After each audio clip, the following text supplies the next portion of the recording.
what I want to do is I want to get to know each one of you before I talk. So, Owen, count to 3. I just want everybody to say their names. Ready? 1, 2, 3. Okay, and I also would like to know just an update on your life. So, just brief. You don't have to get too deep. Just I want to know like what you did over spring break. Okay, ready? 1, 2, 3.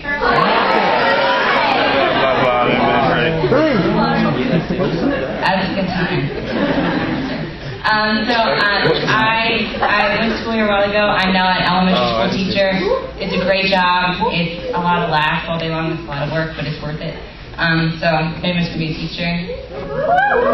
I'll back. Okay. So yeah, I got married in June to my best friend Trevor, and his sister's right there. Gross. I grew up here on the eastern shore of Maryland. I grew up in a little town called Centerville, which is in Queen Anne's County. Okay, so I want to tell you guys a story before we get into things. I want to tell you a story just about my life and about growing up a little bit. I grew up on the eastern shore. It's gorgeous here. We grew up on the water, and for a while my parents had a small boat. We used to go out on the boat all the time and go fishing and go crabbing and go tubing. And so I remember vividly the day that we got our tube for the first time. Now, I don't know if you guys are familiar with that, but that's pretty much a tube that you hold behind the boat, and you're holding one until you can hold on no longer. And you're just screaming like, oh. So I grew up there, and I remember the day that we took the tube out, and I remember being really excited, but also highly terrified. That I was gonna die. So we're going on the boat, and I remember thinking okay, I'm really excited to go, but okay, you have to know little things about me. I'm scared of a lot of things. I'm scared of the dark still. I'm scared of bugs. I'm scared of you name it. Whatever happens, I know surely this will be the time I die, and whatever's happening, I'm oh, this is the moment right here. So that was one of those moments, and I'm out here and I'm thinking, oh gosh, I'm gonna get on this tube, and these are the things that will happen. I will fall off the tube, and I will sink into a dark oblivion in the water, obviously. Also, I'll fall off the tube, and as I'm flying, as I'm flying away, all the bones in my body will break, obviously.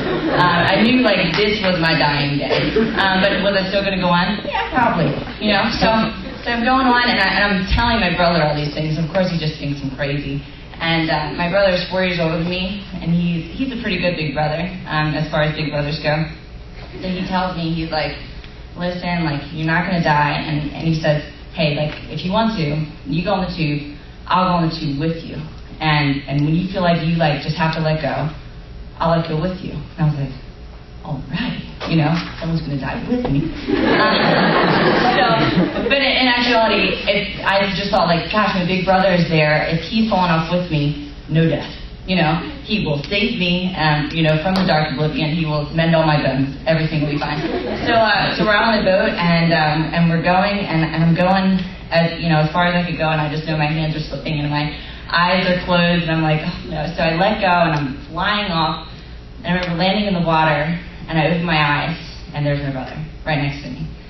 He followed through with what he said. He was like, you let go, I let go, And I knew when I opened my eyes, A, I'm alive, hello. And B, thank God my brother let go with me. He followed through and he let go of his tube with me. So, good job, I'm alive. But we're going to look at today, if you have your Bibles, if you want to look there, you can. It's in Luke 8. That's in the Gospels. We're going to go to Luke 8:40, actually. Oh, I didn't mark the ribbon.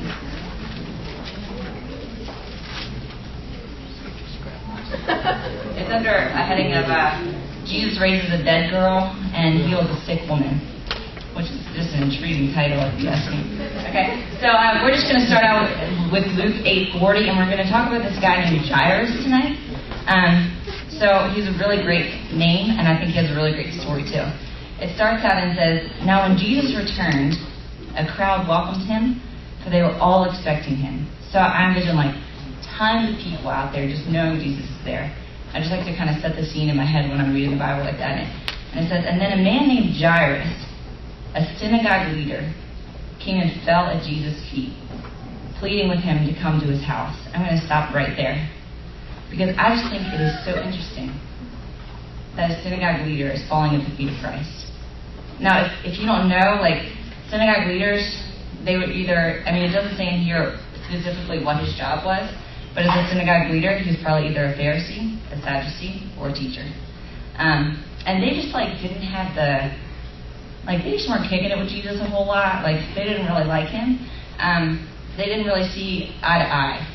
They were always questioning his healings and his claims and things about him. Back in Luke 5:21, if you want to go there, you're welcome to. It says,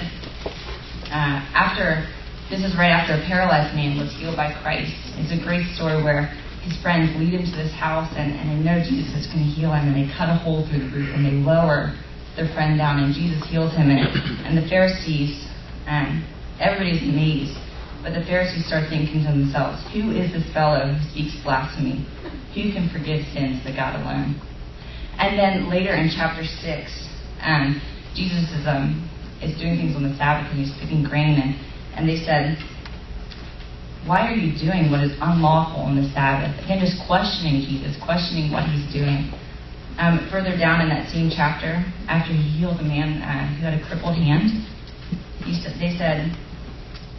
says, but the Pharisees and teachers of law were furious and began to discuss with each other what they might do to Jesus. So, I mean, needless to say, not big friends. They're not big fans of Jesus. And so I think that that's the interesting part to me, is that Jairus is falling at the feet of Christ. When you keep reading, so I'm now at 42.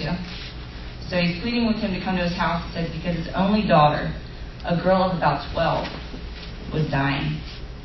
The same story in Mark actually says, and I love what it says in Mark.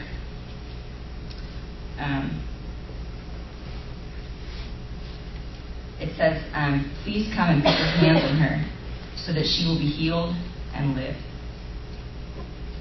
Now, like, I don't have kids. I don't know what it's like to have kids, but I have some friends that have kids. And they tell me that, when you have kids, it's just this connection of love like no other. That, when your kids ache, you ache inside. That it's an unexplainable love. And so I'd imagine that Jairus, having his 12-year-old daughter, has gone to everywhere in the city in order to try to heal his daughter, to every doctor he could, to try to get any medicine he could, and it's all failed. He's come back, and everywhere imaginable, his daughter is still sick, and she's in fact laying on the bed dying. And that's what leads the synagogue leader to be at the feet of Christ. I mean, I can't imagine, like, everything that Jairus would have had to lay down in order to just bring himself to the fact that he's at the feet of Christ. I mean, how is he going to carry on at the synagogue? What are the other people going to think of him? All the other people in the town have probably heard Jairus talking about Jesus, talking about his claims, talking about, who is this guy? Who's he claiming to be? And now he's in front of this big crowd of people at the feet of Christ.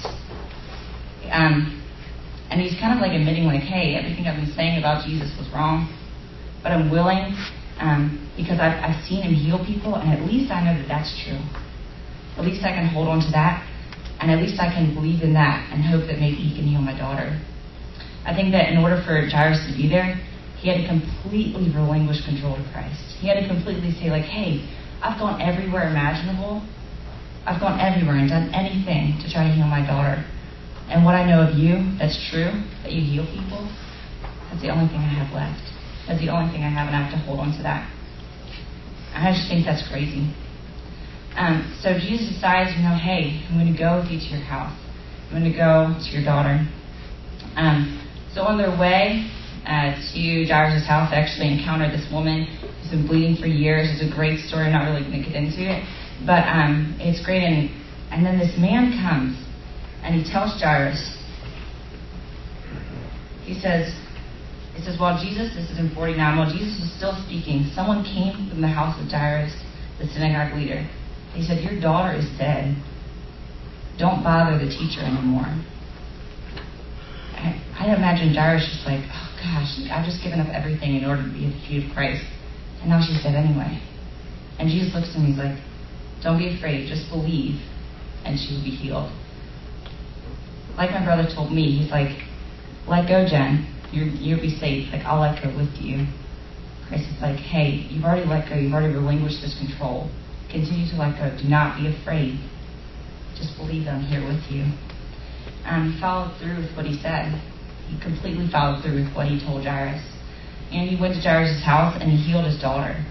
But I firmly believe that it was more than that probably changed the course of Jairus' life forever. It was the fact that everything that he had to let go of in his life, everything that he had to put aside, all his pride, all his anything, in order to be completely just in front of Christ and surrendered in front of him. I think that Christ is just calling us to do that. Like whether Christ is calling you to lay down your whole heart, to lay down like your whole life, or just like parts of yourself. I think that Christ is saying like, hey, I'm here with you. Like, do not be afraid. Just believe. Like, you're not going to sink into the dark oblivion and all your bones are going to break. Like, someone's going to be there in the river with you.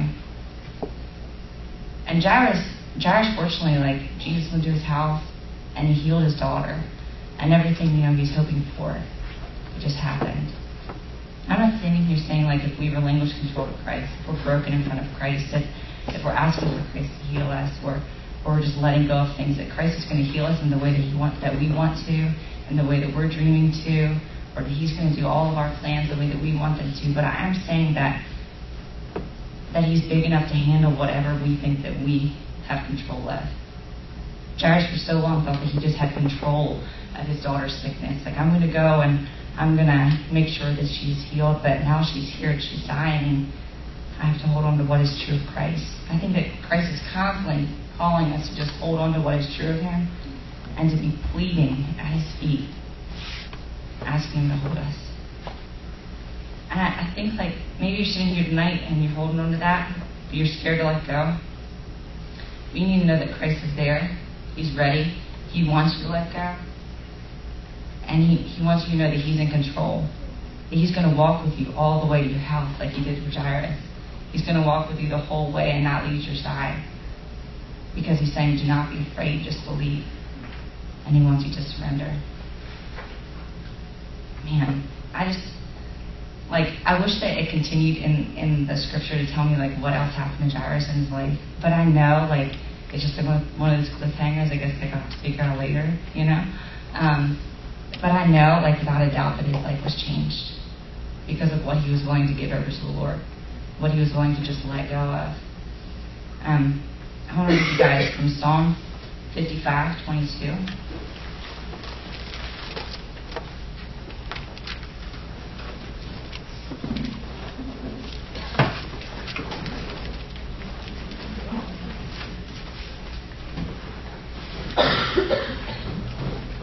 In Psalm 55:22, it says, cast your cares on the Lord, and he will sustain you. He will never let the righteous be shaken. I'm going to read that again, just kind of soak in those words. Cast your cares on the Lord, and he will sustain you. He will never let the righteous be shaken.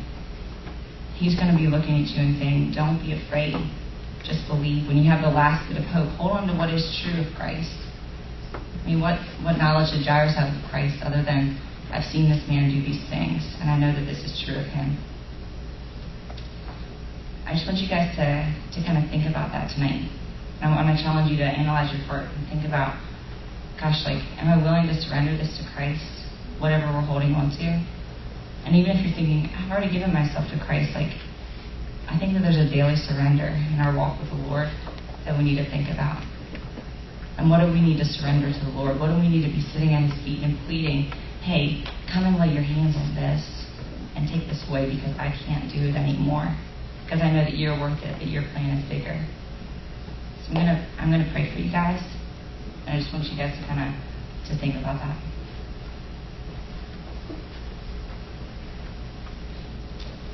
God, I'm just so thankful, God, for you and for the cross. God, and that we can come and lay at your feet and plead with you. God, to come and heal us. God, I pray that tonight, God, that we lay at your feet and we surrender our hearts to you.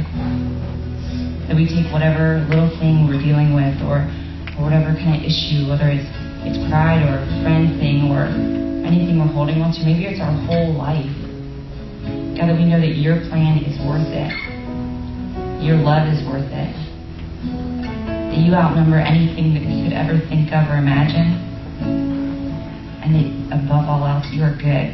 And in whatever way we are doubting that, I just pray that we can just hold on to what we know is true of you. And we know that you're never, ever changing. God, and that you will hold us and you will sustain us and you will never let us be shaken. God, I just pray that we take that seriously tonight and we take that to you. Should we pray on it?